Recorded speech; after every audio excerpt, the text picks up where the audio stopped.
And by way of understanding this, then, what is it the good that we want to order? And what is it this evil that we want to prohibit or forbid? Imam al-Ghazali, Imam Nawawi, and Al-Jassas, great scholars of the past, they all declared that ordering the good and forbidding the evil is an obligation. Ordering the good and forbidding the evil is an obligation. But be careful here, brothers. The ma'roof that is obligatory, it's obligatory to order that ma'roof. The munkar that's evil, that's haram, it's obligatory to forbid that. Something that's mustahab, something that's only recommended, it's recommended to order and exhort and encourage people to do that good. And something that's makruh or disliked, again, it's recommended that we prohibit or we forbid or we discourage people from doing that action. So we then need to know, what are these things that are obligatory to do?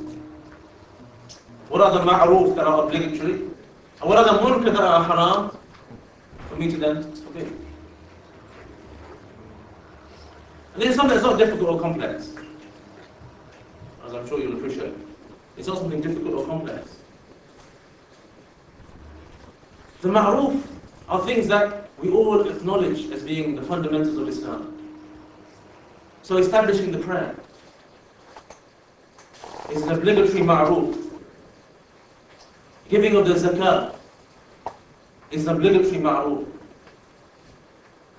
Being good to one's parents, keeping the ties of relations, fulfilling your trusts and covenants. These are all obligatory ma'roofs that we all have to fulfill, and at the same time we have to exhort and invite others to.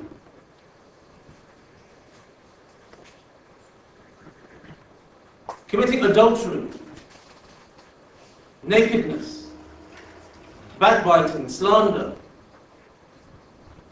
these are all known harams, known munkars. And I want to push out the boat a little bit and say music. Music is also a known haram. So we need to forbid these munkars as well. And remember, this is not an option now. It's an obligation, a collective obligation on everyone to forbid these and to rid our communities and to rid society of these evils. But the greatest ma'roof of all and the greatest munkar of all is the right of Allah, which is tawheed. This is the most important ma'roof. Indeed, it's for this very ma'roof that the prophets were sent. It was their mission to establish this ma'roof first, primarily, that of worshipping Allah in His oneness. And the eradication of the greatest of all munkar,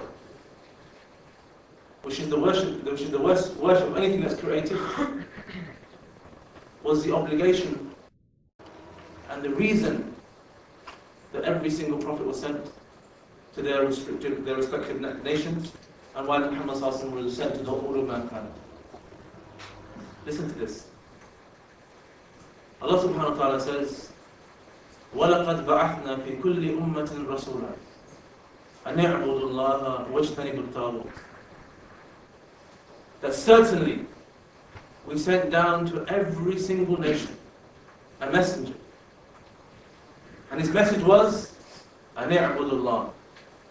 That you should worship Allah, وَاجْتَنِبُوا الطَّاغُوتَ, and shun and turn away and reject all of the false gods.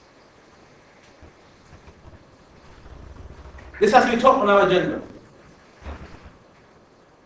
There's something that we cannot, feel happy about seeing happen amongst us. Something that we can we can even consider as being acceptable, or even there being any difference of opinion. And as I started off, I wanted you to remove all conceptual or preconceived ideas of what is good and what is evil, other than what Allah and His Messenger say. So a common question comes up.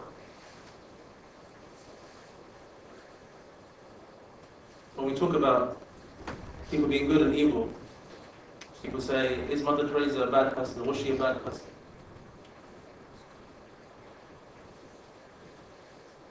Was she bad? She sacrificed the whole of her life to the service of the poor people. Did she not? Selfless sacrifice that she gave for the sake of the church or for the sake of poor people. But what's our standard? What's our standard that we use to judge whether something is ma'roof or munkar? It's the Kitab Allah, Revelation. And Allah subhanahu wa ta'ala says the worst sin, indeed the sin that He will never forgive, the sin that if a person does, Jannah becomes haram for that individual, is the sin of ascribing partners to Allah. So no matter how many good deeds a person may do, whether he prays 5 times a day, fasts the whole month of Ramadan, gives charity, the optional and the obligatory, is good to his neighbor, is good to his family, but he believes maybe that Muhammad ﷺ had some aspect of divinity, or believed that Isa ﷺ was a son of God, that wipes it all clean. It means absolutely nothing. So our greatest ma'roof that we're charged with exhorting and inviting people to is that of Tawheed. And the greatest munkar that we're charged with trying to eradicate and turning the people away from is that of shirk.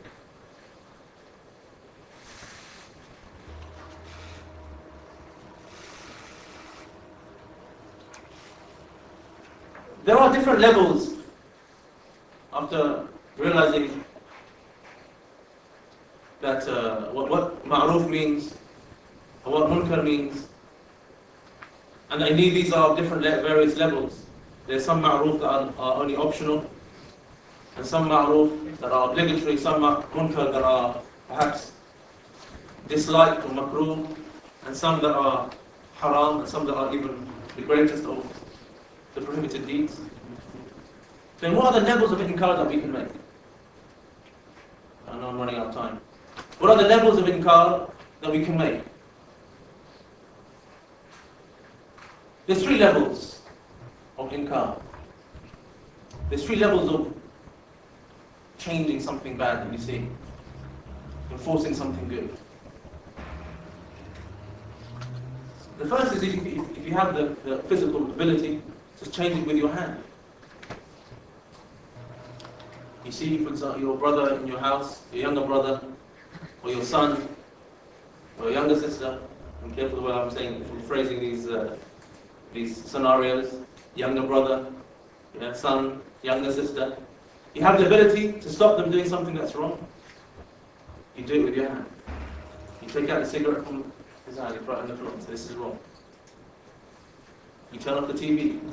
What they're watching is wrong. It's your power. See, this is when you have physical power to